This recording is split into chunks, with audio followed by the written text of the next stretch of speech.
بسم اللہ الرحمن الرحیم۔ ہر دعا قبول ہونے کی دعا۔ نبی کریم صلی اللہ علیہ وسلم نے فرمایا، جو شخص رات کو بیدار ہو کر یہ دعا پڑھے اس کی ہر دعا قبول ہوگی۔ لا الہ الا اللہ وحدہ لا شریک لہ لہ الملک ولہ الحمد وہو علی کل شیء قدیر۔ الحمدللہ وسبحان اللہ ولا الہ الا اللہ واللہ اکبر ولا حول ولا قوۃ الا باللہ۔ بسم اللہ الرحمن الرحیم۔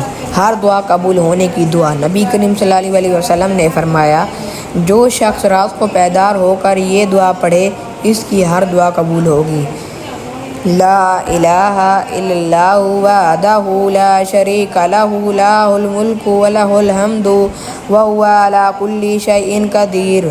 الحمدللہ وسبحان اللہ ولا الہ الا اللہ واللہ اکبر ولا